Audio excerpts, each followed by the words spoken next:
الحمد لله رب العالمين والعاقبة للمتقين والصلاة على النبي الكريم وعلى آله وأصحابه أجمعين أما بعد. وعن أبي هريرة رضي الله تعالى عنه قال قال رسول الله صلى الله عليه وسلم اتق المحارم تكن أعبد الناس أو كما قال عليه الصلاة والتسليم. معزز سامعین کرام، حضرت ابو ہریرہ رضی اللہ تعالی عنہ سے روایت منقول ہے کہ فرماتے ہیں کہ ایک مرتبہ نبی اکرم صلی اللہ علیہ وسلم مجلس میں بیٹھے تھے. آپ صلی اللہ علیہ وسلم نے فرمایا کہ میں تم لوگوں کو 5 باتیں بتاؤں گا. کون شخص ہے کہ جو ان 5 باتوں کو یاد کرے گا اور ان پر عمل کرے گا اور پھر دوسرے لوگوں تک پہنچائے گا تاکہ وہ بھی ان پر عمل کرے. حضرت ابو ہریرہ نے کہا انا یا رسول اللہ، کہ اللہ کے رسول میں حاضر ہوں. چنانچہ فرماتے ہیں ابو ہریرہ کی پھر نبی علیہ الصلاۃ والسلام نے وہ 5 چیزیں اپنی انگلیوں پر گن کر مجھے بتلائی، اور ان 5 چیزوں میں سے سب سے پہلی جو چیز آپ صلی اللہ علیہ وسلم نے بتلائی، جو آج ہماری موضوع گفتگو ہے، جس پر ہم گفتگو کریں گے، وہ فرمائی کہ اتق المحارم تکن اعبد الناس، اللہ کی حرام کردہ چیزوں سے بچو، تم لوگوں میں سب سے زیادہ عبادت گزار بنو گے. یعنی نبی علیہ الصلوۃ والسلام نے فرمایا کہ انسان پر اللہ رب العزت کے جتنے بھی حقوق فرض ہے، جتنے بھی فرائض ہے اور واجبات ہے، ان کی ادائیگی کے بعد انسان کی سب سے پہلے ذمہ داری جو ہے، سب سے پہلا جو کام اس پر لازم ہے، وہ ہے حرام چیزوں سے بچنا، حرام چیزوں سے باز رہنا. اس روایت میں گویا کہ نبی علیہ الصلوۃ والسلام ہمارے ذہن سے ایک غلط فہمی کو نکالنا چاہتے ہیں. وہ غلط فہمی یہ ہے کہ بسا اوقات ہم جیسے انسان نفلی عبادات میں اتنا منہمک ہو جاتے ہیں کہ ہم اپنے آپ کو کامل ایمان والا سمجھتے ہیں، ہم اپنے آپ کو کامیاب انسان سمجھتے ہیں، لیکن اس کی زندگی جو ہے وہ گناہوں سے بھری ہوتی ہے. اس کی زندگی میں گناہ ہی گناہ ہوتے ہیں. جھوٹ بول رہا ہے، چوری کر رہا ہے، غیبت کر رہا ہے، تانا دے رہا ہے، طنز کر رہا ہے، کسی کی عیب جوئی کر رہا ہے، کسی کے خلاف سازشیں بنا رہا ہے. وہ تمام تر جرائم کو بھی کرتا ہے اور اپنے آپ کو نوافل پڑھنے کی وجہ سے کہتا ہے کہ میں بڑا نیک آدمی ہوں. تو اس غلط فہمی کو اس حدیث پاک کے اس ٹکڑے سے نبی علیہ الصلوۃ والسلام نے ہمارے دل و دماغ سے نکالنا چاہا کہ تم اللہ رب العزت کے حرام کردہ کاموں سے جب بچو گے، اس وقت تم صحیح معنوں میں عبادت گزار بنو گے، صحیح معنوں میں اس وقت تم مومن بنو گے. اگر تم نفلی عبادات ادا کرتے ہو، نوافل پڑھتے ہو اور ساتھ ساتھ تم گناہ کے کام بھی کرتے ہو، تو یہ نوافل تم کو فائدہ نہیں دیں گے، یہ نوافل تمہارے کسی کام کے نہیں ہے. گویا کہ انسان پر جتنے بھی فرائض ہے، نماز ہے، روزہ ہے، زکوٰۃ ہے، حج ہے، جو فرائض ہے ان کو تو کرنا ہی ہے. اس کے علاوہ جو کام انسان نے کرنا ہے، تو سب سے پہلا کام جو ہے وہ اللہ کی حرام کردہ چیزوں سے اپنے آپ کو بچانا ہے. اس کی مثال علماء کرام یوں دیتے ہیں کہ دیکھو، ایک کمرہ اگر ہوگا، کمرے میں انسان نے اے سی لگا رکھی ہے، اور وہ اے سی اس لیے لگائی ہے تاکہ گرمی کے موسم میں ٹھنڈ حاصل کرے، ٹھنڈی ہوا اس سے آئے اور اس کو سکون اور چین ملے. لیکن اگر کوئی انسان کمرے میں اے سی بھی چلا رہا ہے اور کمرے کا جو دروازہ ہے، جو کھڑکیاں ہیں، ان کو بھی کھول رکھا ہے، وہاں سے ٹھنڈی ہوا آتی ہے اور کھڑکیوں سے، دروازے سے باہر چلی جاتی ہے، اور وہاں سے گرم ہوا آتی ہے،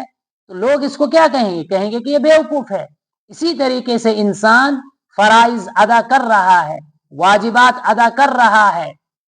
اور ساتھ میں ان کے بعد پھر نوافل بھی پڑھتا ہے، ذکر و اذکار بھی کرتا ہے، تسبیح بھی پڑھتا ہے، تلاوت بھی کرتا ہے، لیکن بیچ والا جو کام ہے، دوسرے نمبر کا جو کام ہے، وہ نہیں کر رہا ہے. یعنی گناہوں سے بچنا، گناہوں سے نہیں بچ رہا ہے. تو اس شخص کی مثال اسی ایئر کنڈیشن والے کمرے کی طرح ہے کہ اس میں ایئر کنڈیشن تو لگی ہے، اس نے اے سی تو لگایا ہے، لیکن اس اے سی کا کوئی فائدہ. یہی مثال اس شخص کی ہے کہ جو نوافل پڑھتا ہے، جو شخص تسبیحات پڑھتا ہے، ذکر و اذکار کرتا ہے، مناجات کرتا رہتا ہے، لیکن وہ شخص حرام چیزوں سے نہیں بچتا ہے، گناہوں کو نہیں چھوڑ رہا ہے، تو گویا کہ ایک طرف سے نیکیاں آ رہی ہے اور دوسری طرف سے چلی جا رہی ہے. اسی طریقے سے جیسے مثال کے طور پر ہمارے پاس ایک ٹنکی ہوگی جس میں ہم پانی بھرتے ہیں، اس کو چاروں طرف سے ہمیں سیف رکھنا پڑے گا تو وہ پانی اس میں جمع ہو سکے گا۔ اگر اس کا نلکا کھول دیں گے اور اوپر سے ڈالتے رہیں گے تو نیچے سے پانی نکلتا رہے گا، وہ ٹینکی کبھی بھی نہیں بھرے گی۔ اسی طریقے سے ہمارے دل کے اندر ایمانی قوت اور طاقت اس وقت تک نہیں آ سکتی، ہمارا دل نور اسلام سے منور نہیں ہو سکتا ہے جب تک نہ ہم فرائض کی ادائیگی کے ساتھ ساتھ حرام چیزوں سے بچے، ہم جھوٹ کو چھوڑ دے، غیبت کو چھوڑ دے، طعنہ کو چھوڑ دے، حسد کو چھوڑ دے، ہم جتنے بھی کبیرہ گناہ ہیں ان تمام گناہوں سے اجتناب کریں گے، تب تک ہمارے دل جو ہے وہ ایمانی نور جو ہے اس سے نہیں بھرے گا، ہمارے اندر ایمانی نور نہیں آئے گا۔ مثلا انسان تہجد گزار ہے لیکن جب دسترخوان پر کھانے کے لیے بیٹھتا ہے تو وہاں حرام غذا ہے، رشوت لیتا ہے، کسی کا مال ہڑپ کیا ہے، 5 وقت نمازیں پڑھتا ہے لیکن کسی کا مال دبایا ہے اور اپنے بچوں کو کھلا رہا ہے، خود کھا رہا ہے، اس کو احساس نہیں ہے۔ تو فرائض اپنی جگہ، نوافل کا ثواب اپنی جگہ، لیکن نوافل جو ہے وہ اس کو کوئی فائدہ اس وقت نہیں دیں گے جب تک نہ اس کام سے باز آئے گا۔ حدیث پاک میں آتا ہے کہ ایک مرتبہ نبی علیہ الصلوۃ والسلام مجلس میں تشریف فرما تھے، آپ علیہ الصلوۃ والسلام کے سامنے 2 عورتوں کا تذکرہ کیا گیا۔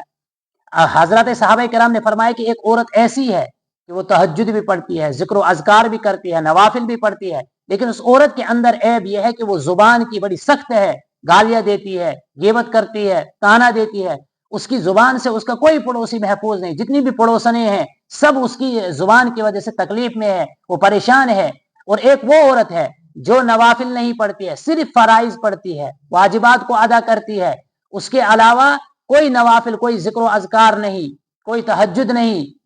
اور اس کے ساتھ ساتھ وہ زبان کی بڑی میٹھی ہے، جب کسی سے بات کرتی ہے تو اس کی بات سن کر لوگ خوش ہوتے ہیں، اس سے لوگوں کو تکلیف نہیں پہنچتی ہے۔ تو آپ صلی اللہ علیہ وسلم سے پھر صحابہ نے پوچھا کہ ان میں سے بہترین عورت کون سی ہے؟ حضرت نبی اکرم صلی اللہ علیہ وسلم نے فرمایا کہ ان میں سے بہترین عورت جو ہے وہ دوسرے نمبر والی ہے، جس کے نوافل تو کم ہے لیکن وہ اس زبان کے گناہ سے محفوظ ہے، وہ کسی کی غیبت نہیں کرتی ہے، کسی کو طعنہ نہیں دیتی ہے، کسی کے خلاف کوئی سازش نہیں بناتی ہے، اس زبان کے گناہ سے محفوظ ہونے کی وجہ سے یہ دوسری والی عورت جو ہے یہ اس پہلی والی عورت سے افضل ہے۔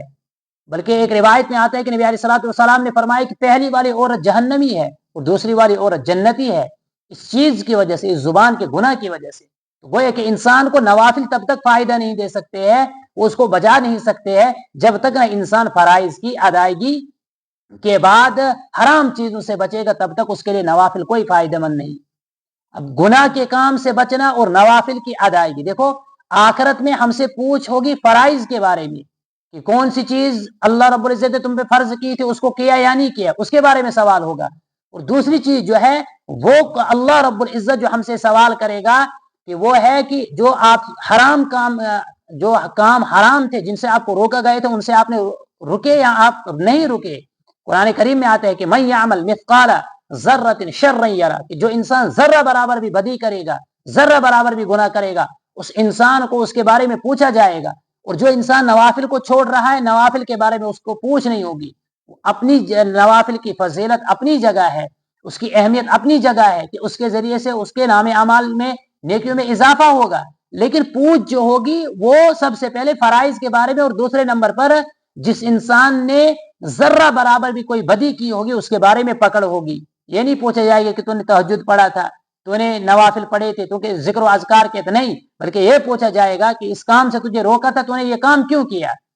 تو گویا کہ یہ حدیث مبارک ایک جامع ترین حدیث ہے کہ جوامع الکلم میں یہ شمار کی جاتی ہے۔ اس میں سے سب سے پہلی جو چیز ہے، آپ صلی اللہ علیہ وسلم نے فرمایا اتق المحارم تکن اعبد الناس، کہ حرام کاموں سے بچو، تم لوگوں میں سب سے زیادہ عبادت گزار بنو گے۔ اللہ رب العزت ہمیں بھی حرام کاموں سے بچنے کی توفیق عطا فرمائے۔ وآخر دعوانا الحمد للہ رب العالمین۔